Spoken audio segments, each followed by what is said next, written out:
A new report has confirmed a strong link between social deprivation and drug addiction in Ireland, with health experts warning that urgent, targeted investment is needed to address rising health inequalities. The findings highlight how disadvantaged communities are disproportionately affected, with addiction treatment rates significantly higher in the most deprived areas. To discuss what this means in practice, I'm joined by the addiction counsellor Michael Guerin and Michael Lacey from Lisdoonvarna, Chairperson of the Midwestern Regional Drug and Alcohol Forum, and Cormac Murphy, who overcame a long battle with addiction to go on to achieve success in his life and career. And you're all very welcome to the show. Michael Guerin, the new report is confirming that strong link between social deprivation and addiction. From your experience on the ground, does that reflect what you're seeing in your work? Yes, good morning, Alan. And this report would come as no surprise to anybody who works in the field, because you have always had black spots particularly within cities, of areas where there have been things like social deprivation, high unemployment and poor education and multi-generational unemployment, where drug addiction can be seen at its worst. And that was evident during the 80s and 90s with heroin addiction. And later on then we saw a great rise in counterfeit benzodiazepine addiction in these areas as well. So this isn't at all surprising to us.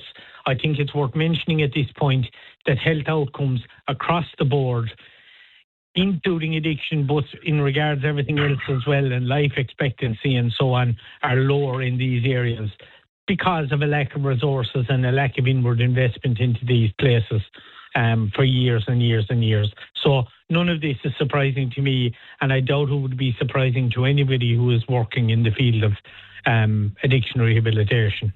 Yeah, and the Irish Medical Organisation warning that addiction rates are up to 13 to 15 times higher in the most deprived urban areas. And in terms of, you used the word surprising there, Cormac Murphy, you've spoken openly about your own recovery journey. I mean, when you hear stats like these, do they match your own lived experience of addiction, or are you surprised at all when you hear these findings?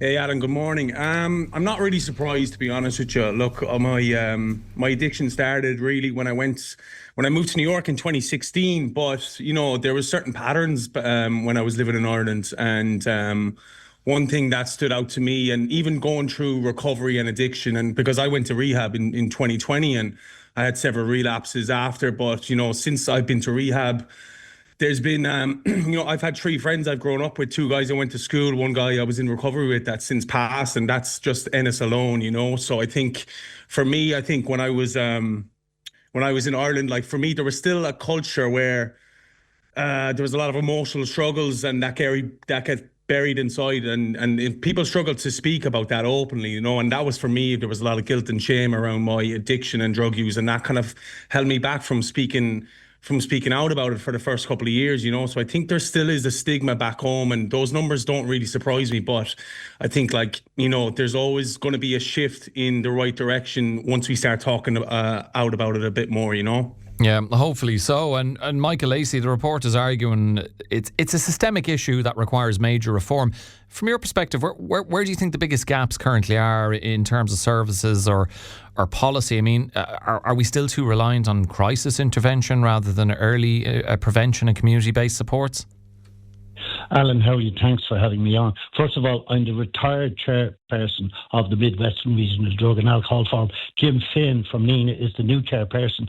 So if I say anything incorrect, you can blame him. But what I would like to say, look, it's not rocket science. I've worked in the area of substance use and dependency since the 80s. And social deprivation, social inequality is a huge issue. Anybody who read the Ladybird book of drug addiction would know that. And now another report. I was on the National Oversight Committee on the last strategy, reducing harm, support and recovery. We had 50 actions, but they haven't implemented any of them. They don't look at the big picture. Is the elephant in the cupboard is social inequality, social deprivation. You only have to look at the prison. Research provides evidence that people from under-resourced communities have a much higher risk of going to prison.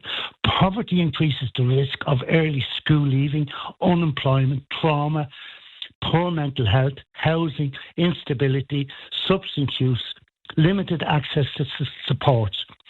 Socially deprived area, when drugs are introduced, it's like a new enterprise. They have a multiplier effect on the economy. It generates wealth, albeit illegal. So unless we target the deprived areas and we look at social inequality, we look at women's issues, because women bear the brunt of all the issues. You know, and there needs the whole area of deprivation, feminism, feminist issues needs to be looked at and tackled. And successive governments have failed. Pat Rabbitt in the 90s, when they introduced a multiplicity of approaches, where they moved away from the abstinence model on addiction, but still nothing has been done.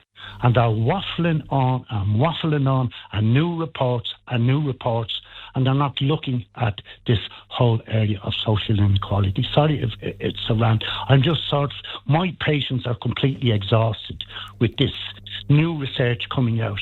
It's black and white, Alan. It's not rocket science. Yeah, no, I mean, look, we appreciate your, I guess, getting that frustration across, because I'm sure there are plenty of people who have that level of frustration, perhaps even yourself, Michael Guerin, and maybe you share Michael Lacey's report fatigue, shall we say. And I mean, look, this report is intended to inform the upcoming national drug strategy, but what changes would you like to see prioritised in that strategy?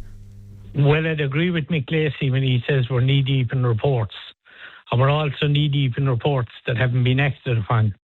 And like when you're talking about areas of social deprivation and you're talking about the phenomenon of social inequality, you can't just talk about it from a health perspective. There needs to be a multifactorial, multidisciplinary approach to trying to redress the inequality or imbalance between poorer areas and more affluent areas that needs to be cross-departmental at government level. And that's one of the biggest problems that we have, is that we have the Health Service Executive on one hand, we have the Department of Justice, the Department of Housing and Garda Síochána, the Department of Education, all doing their own thing in an attempt to redress these imbalances. But until such time as a cohesive plan is brought together for these black spot areas, no change will happen. And government departments in Ireland are very poor at collaboration, but yet they will tell the NGO communities that they need to collaborate to find solutions to issues. So I think that's the biggest. The other point I would make is, Mick made reference there to reducing harm, supporting recovery. That policy, there were 50 action points in that strategy. Not much came out of it, but it was published in 2018. So we are 8 years since we had a national drug treatment strategy, and a red line issue for the last government was the convening of a citizens' assembly on drug use, which happened to critical acclaim, and that arising from that assembly, an updated strategy would be published, and that has yet to happen. So that's disappointing. That really should have happened in the last administration. So again, that speaks to the inactivity that we're talking about. But departments need to work together. There's no point educators going in and doing something. There's no point the HSE going in and doing something. There's no point the Gardaí going in and doing something else. People need to come together to work out collaborative solutions, because these problems are so complex and so multifactorial. Cormac Murphy, you've heard the two Michaels talk about the issues and what they feel needs to be done. You've heard the IMO calling for targeted investment linked to deprivation levels. I know it's a long gaze from across the Atlantic back home here to what the issues are, but what do you make of the situation, what the gents have had to say? What do you think needs to be done? Yeah, I think I'd like to piggyback off what the guys are saying, reiterate what they're saying. I think for me, I'm 33 now, and my recovery started when I was 26, but I really didn't know what drugs and alcohol and recovery and what it was until it was almost too late, you know. So like, even when I was in schools, there was, and I'm not pointing fingers or anything, I'm just telling my story, there was never any mention on addiction or recovery, and the picture I had of someone who was an alcoholic or a drug addict was someone on the streets, you know what I mean? And it wasn't someone in the homes. But like, from what I've gathered, like it does need to start earlier for like prevention rather than, you know, waiting for people to come out, because again, I'm going back to the stigma, and I'm just talking from experience of, you know, I know people they're full of shame, especially living in Ireland when they come from a dysfunctional household and all they see is addiction. Like, you know, their chances of survival and to live a healthy life is minimised when that's the case. But I just feel like it really needs to start with the prevention rather than waiting for it to come too late, you know? Yeah, and just to finish, I mean, you've touched on stigma and how it is a major barrier, I guess, for people seeking help, which I guess, is that why you share your story, that, you know, sharing a story like yours and the success of that story in overcoming your addictions help challenge that stigma around addiction for others? Yeah, for sure. Look, I was 25, 26 when I realised I was addicted to drugs and I couldn't stop drinking, and I felt like there was no one my age, especially in Ireland, that was kind of speaking out about it. And look, I've worked hard and I've built a presence on social media, and I think it's only fair to give back, because the rule of thumb in recovery is like, once you have it, you have to hand it over, and handing it over is free. You know what I mean? It's not always like, it's time and effort, but the time and effort that people in recovery and rehab put into me, it's my duty to hand that over to the next person and to try and help them as much as you can. Well, fair play to you for doing that, and keep up the good work, and thanks so much for joining us all the way from the US. Cormac Murphy with us, and thanks as well to the Michaels, Michael Guerin and Michael Lacey, for joining us on Morning Focus.